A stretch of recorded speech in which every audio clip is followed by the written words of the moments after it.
Call him a rock musician, a businessman, a tech evangelist. There's no escaping the fact that Sudhin Prabhakar, the man and vision behind Pro Musicals, has been redefining the city's soundscape. He's our personality of the week.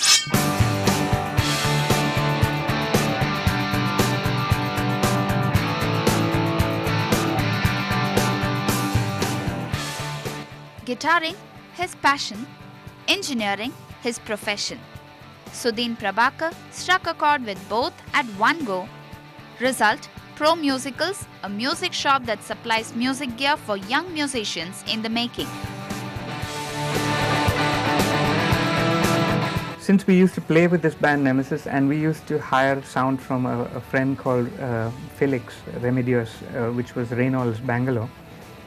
So he said, why don't you, since you're kind of involved in business, why don't you start a music shop? I said, great, lovely. And he said, okay, I'll send you a gear and you keep it, sell it, and when you sell it, you pay me. And I did set up a shop, a little room. My dad offered me an office room. So Paul Jacob, my friend of mine, he would come over and help me just sit in the room, strum the guitar all day. No customers would walk in or walk out, obviously. And that's how we started Pro Music. If Sudhin is in office working on audio software and recording equipments, he is at home with the latest device in his kitty, an SLR camera.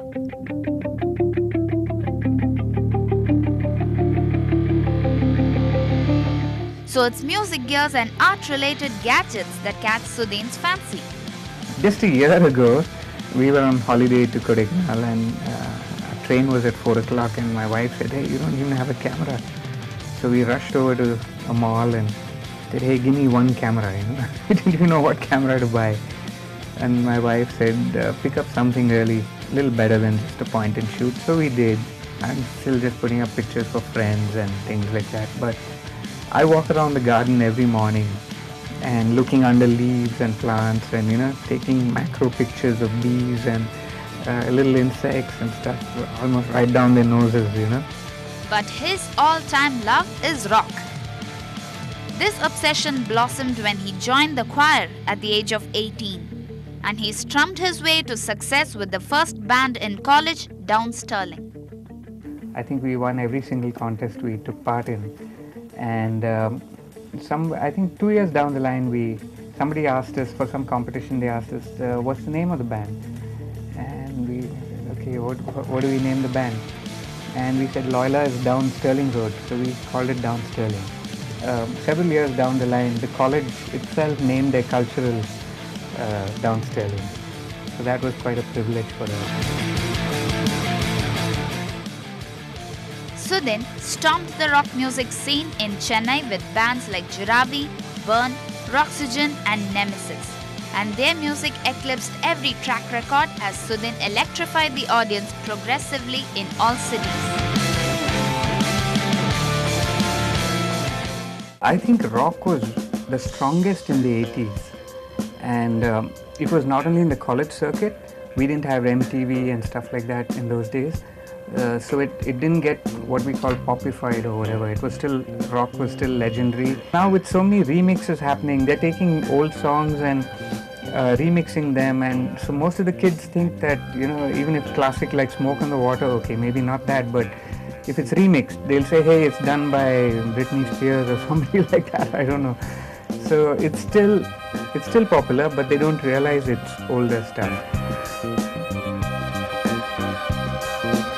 Nemesis Avenue is one band that was home to many a music lover, including the legendary keyboard artist A.R. Rahman.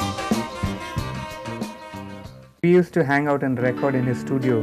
We were working on an album at the time with Nemesis, and he was working on a project which he didn't tell us then, but it was, I think it was Roja.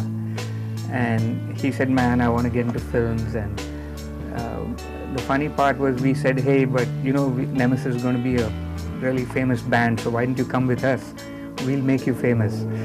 So that if you can call that funny, yeah, it is really funny now. Sudhin still does take time off work and steal a chance to play at least 2 concerts a year. But what speaks volumes is the fact that he is one man who chose to go off stage to put passionate musicians on stage. Sharing the same passion for vintage vehicles that Sudhin has for music is Vikram. He spent a large part of his life, 25 years to be exact, restoring a Royal Enfield Super Meteor to its former glory. These were mainly manufactured for the American market, but a few managed to slip the net and come to India. Take a look. A blazing meteor from the past lay in tatters until it reached Vikram Thambasami's home in the year 1990.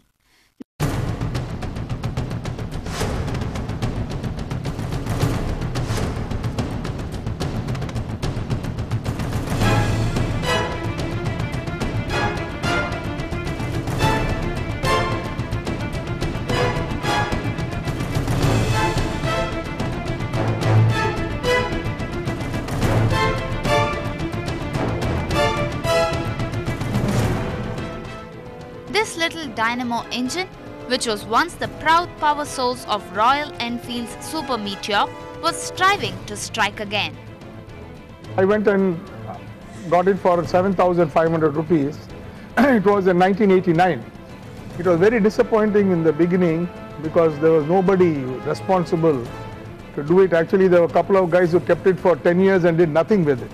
So I took it back 1 year ago, and then Mr. Sundar got going and I got going with a friend of mine called Pratap Kumar, and we put it together in 1 year's time. With Sundar started a 1-year period of relentless restoration, sourcing relevant parts, gathering and assembling them in the precise slots and getting the measurements right.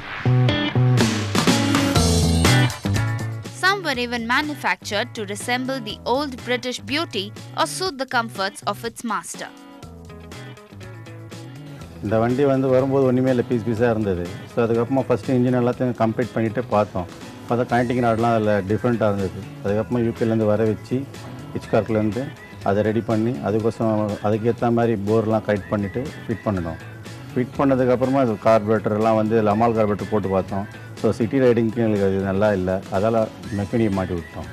So back shocks போட்டபோது original shocks 56 வந்த socks அது water ride comfortable இல்லைன்றதுக்கோசம் அதை வந்து நான் case ஷாக்கல்ஸோட fit பண்ணிட்டேன். So இது வந்து tool box எதுவுமே இல்லாமல் வந்தது. ஒரிஜினல் லுக் எப்படி இருக்கணுமோ அதுக்கேற்ற மாதிரி டூல் பாக்ஸு, டேங்க் மோனோகிராமு, பேனல் எல்லாத்தையும் ஃபிட் பண்ணி இதை வண்டி வந்து ஃபுல்லாக கம்ப்ளீட் பண்ணிட்டேன்.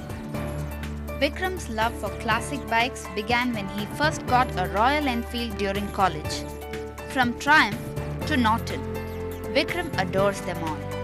But the apple of his eye is the Super Meteor because it holds a very special memory. According to a friend, my father's friend and my friend, Mr. Ayya, fondly known as Ayya, late Ayya, Mr. S.R. Subramaniam, this belonged to him once upon a time. And they imported it. They are the founders of Royal Enfield, their family. And Mr. S.R. Subramaniam told me that this bike belonged to him once upon a time. So that was one of my fond memories of this vehicle and wanting to own it. Super Meteors first exploded into the American market in 1956. This 700cc motorcycle worked as a twin Meteor marked by the fusion of two 350cc single engines, an attempt to contend with Norton's 650SS. The initial set of Super Meteors came with dynamo engines and the rest saw alternators. One of the very few that dynamically raged into the Indian soil with a dynamo engine is this gorgeous.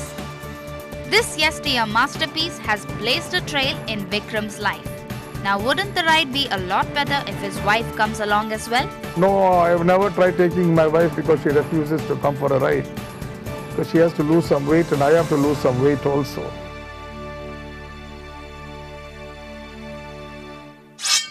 Alright, time now on the show for a short break. But when you come back, a person who's been batting for Sachin for a long time.